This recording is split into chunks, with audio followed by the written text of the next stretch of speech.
ऋषि जब फूल को लेकर लगातार बेचैन था, तभी उसके मन में बार बार एक ही सवाल घूम रहा था कि आखिर इस बच्ची के पिता कौन है। अस्पताल के गलियारे में खड़ा होकर वह सोचता रहा कि कोई ना कोई तो जिम्मेदारी उठाने वाला होना चाहिए, कोई तो होगा जो इस मासूम के भविष्य के लिए सामने आए। इस ऐसे में उसकी मुलाकात होती है अनिरुद्ध बोस से, जो फूल का हाल जानने के लिए वहाँ आते हैं। ऋषि पहली ही मुलाकात में उनसे सीधे कह बैठता है कि आपको अपनी जिम्मेदारी उठानी होगी। यह सुनकर अनिरुद्ध चौंक जाते हैं और समझ नहीं पाते कि अचानक उनसे यह बात क्यों कही जा रही है। ऋषि अपने भावों पर काबू पाने की कोशिश करता है, लेकिन बार बार उसे वही ख्याल सताता है कि ये फूल को अकेला नहीं छोड़ सकता। अनिरुद्ध की आंखों में बेचैनी साफ दिखती है। वह बार बार पूछते हैं कि आखिर फूल के साथ क्या हुआ था, उसकी हालत कैसी है। तभी अदिति आगे बढ़कर सारी सच्चाई उनके सामने रख देती है और कहती है कि फूल की ज़िंदगी किन मुश्किलों से गुजर रही है। ऋषि भी जोड़ता है कि बच्ची की हालत बहुत नाजुक है और उसका इलाज चल रहा है, लेकिन अनिरुद्ध को यह सुनकर यकीन नहीं होता। उनके चेहरे पर उधेड़ गुण साफ झलकती है। वह कहते हैं कि कोई भी कहानी बनाकर सामने रख दे तो उसे मान लेना आसान नहीं है। वे मानते हैं कि दुनिया बदल चुकी है, लेकिन सच को समझना अब भी आसान नहीं है। मुखिया जी जो वहाँ मौजूद होते हैं सीधे संकेत देते हैं कि ऋषि को गाँव जाना चाहिए और फूल के घर वालों को सारी बातें बतानी चाहिए। आखिरकार यह उनका हक है कि वे सच जान सके और आखिरी समय में अपनी बेटी से मिल सके।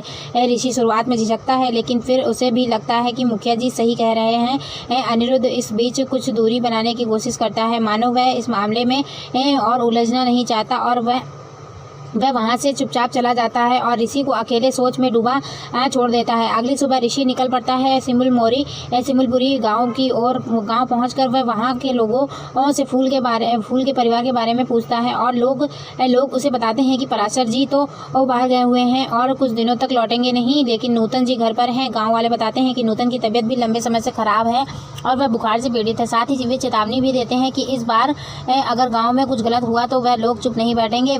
ऋषि विनम्रता से कहता है कि उसका मकसद किसी को दुख पहुंचाना नहीं है, बल्कि उसे सिर्फ फूल की माँ से मिलना है और उन्हें सच्चाई बताना है। जब ऋषि आखिरकार नूतन के सामने पहुंचता है तो वह उसे देखकर हैरान रह जाती है। उनकी आंखों में एक साथ आश्चर्य और दर्द झलकने लगते हैं।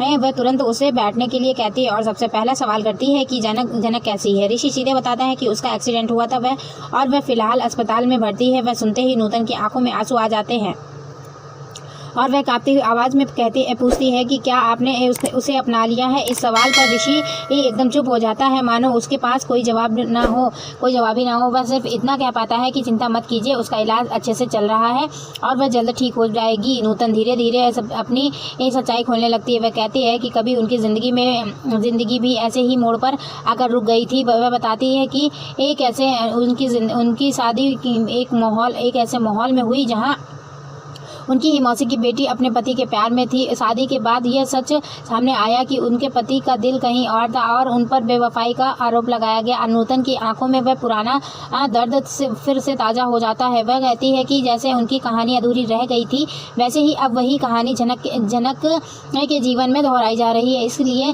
उन्होंने तय किया है कि अपनी दबी हुई सच्चाई वह ऋषि के सामने रख दे। इधर दूसरी तरफ अनिरुद्ध रात को बेचैन होकर सोता है। नींद में ही वह बड़बड़ाने लगता है, मानो उसके अवचेतन मन में कोई गहराई बेचैनी पल रही हो। और उसके बिस्तर के पास खड़े उसके बाबा और बड़ी काकी चिंता में पड़ जाते हैं और उसे ऐसा देख घबरा जाते हैं। अनिरुद्ध के सपनों में पुराने चेहरे उभरने लगते हैं, मानो उसका अतीत बार बार उससे पुकार रहा हो।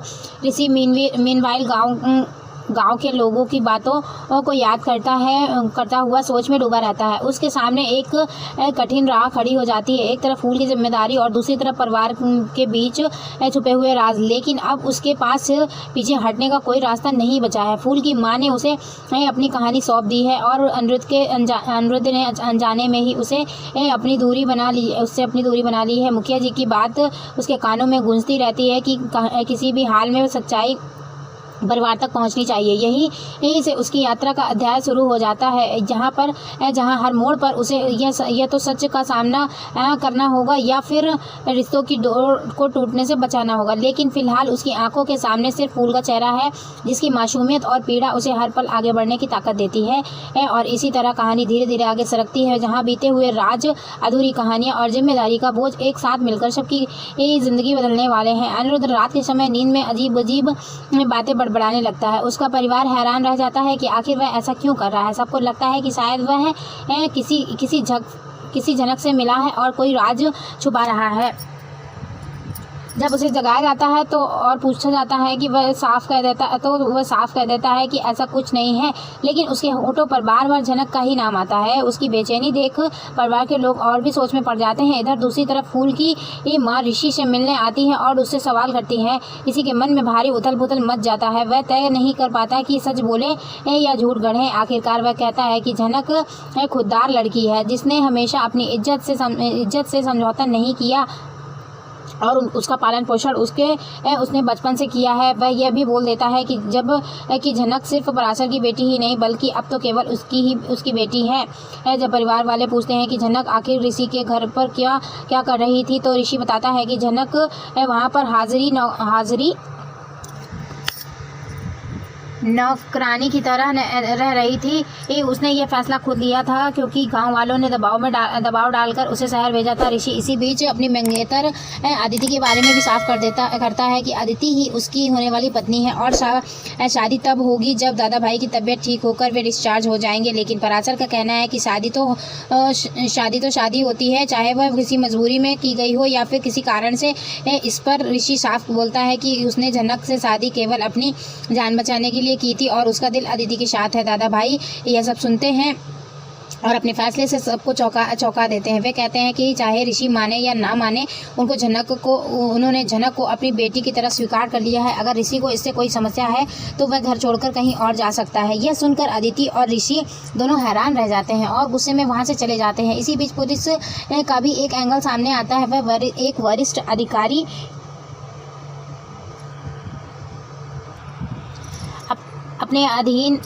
अपने अधीनस्थ पुलिसकर्मी से कहता है कि झनक को इस मामले में गवाही के लिए बुलाना जरूरी है और अगर ऋषि को अपनी नौकरी बचानी है तो उसे झनक को पत्नी के रूप में स्वीकार करना ही होगा। अगली सुबह का माहौल बदल जाता है। डॉक्टर दादा भाई को उनकी सेहत का ध्यान रखने की सलाह देते हैं। ऋषि कहता है कि अनिरुद्ध ने उनके लिए कार भेज दी है और अभिमन्यु पूछते हैं कि वह कब आ रहा है। ऋषि अगले दिन आने की बात करता है।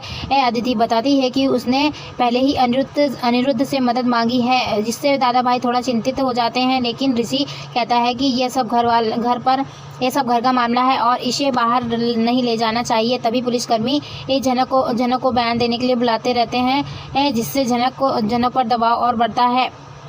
घर में जब दादा भाई झनक के बारे में पूछते हैं तो परिवार के लोग इस विषय को टालने की कोशिश करते हैं, मगर दादा भाई साफ कहते हैं कि झनक उनकी जिम्मेदारी है।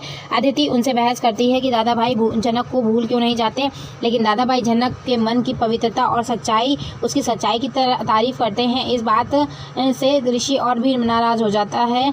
उसे लगता है कि उसकी हर परेशानी की जड़ झनक ही है। वही दूसरी तरफ झनक मंदिर में जाकर भगवान से दुआ करती है। वह वहाँ पुजारी की अनुमति से रुकती है और आंखों में आंसू लेकर भगवान से कहती है कि वह ऋषि की नौकरी और खुशहाली की कामना करती है। वह वादा करती है कि चाहे ऋषि उसे पत्नी के रूप में स्वीकार करे या ना करे, वह हमेशा अपनी जिम्मेदारी निभाएगी।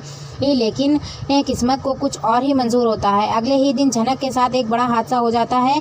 उसकी खबर मिलते ही ऋषि वहां दौड़ पड़ता है। झनक को इस हालात में देखकर उसका दिल कांप उठता है और वह खुद से सवाल करने लगता है कि आखिर क्यों वह उसे लेकर इतनी चिंता कर रहा है। क्या उसके दिल में झनक के लिए और कुछ और ही भावनाएं जन्म ले चुकी हैं। इधर अदिति भी अपनी स्थिति ऋषि के सामने रखती है और कहती है कि वह उनकी भावी पत्नी है और झनक के लिए कोई जगह नहीं होनी चाहिए। क्यों ऋषि झनक से शादी को ना मानते हुए अपना दर्द व्यक्त करता है, लेकिन दादा भाई फिर से वही कहते हैं कि झनक अब उनकी बेटी है। पुलिस का दबाव और दादा भाई के जिद के बीच झनक चुप रहती है। वह कोई मांग नहीं करती बल्कि ऋषि की भलाई के लिए ही भगवान से प्रार्थना करती रहती है। इसी बीच जब लोग अस्पताल में इकट्ठा होते हैं तो कुछ लोग तमाशा देखने जैसा बर्ताव करने लगते हैं।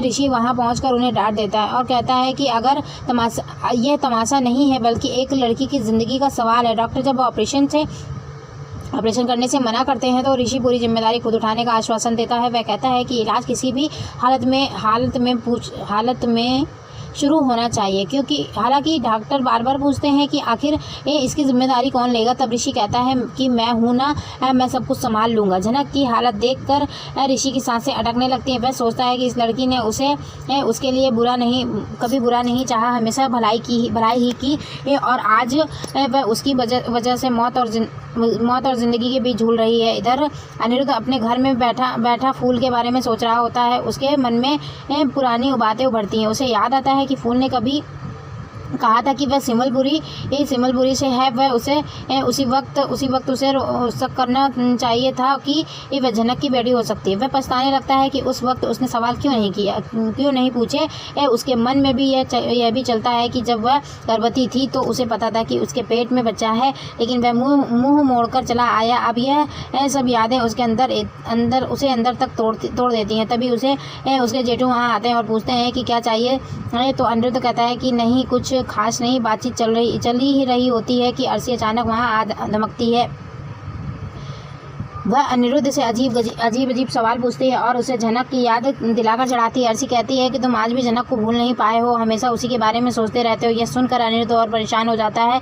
इधर मुखिया जी हमेशा की तरह फूल का नाम लेते हैं और घर वाले नाराज हो जाते हैं। अदिति कहती है कि क्या आपको पता नहीं कि हमारे पिताजी ने कितनी मदद की है। अगर वे ना होते तो और आज ऋषि को बचाना इतना आसान नहीं होता। इस तरह से माहौल हर दिन और उलझता चला जाता है, जहाँ हर कोई अपने नज़रिए से फैसले ले रहा है, लेकिन सच का बोझ सबके दिल पर भारी होता जा रहा है।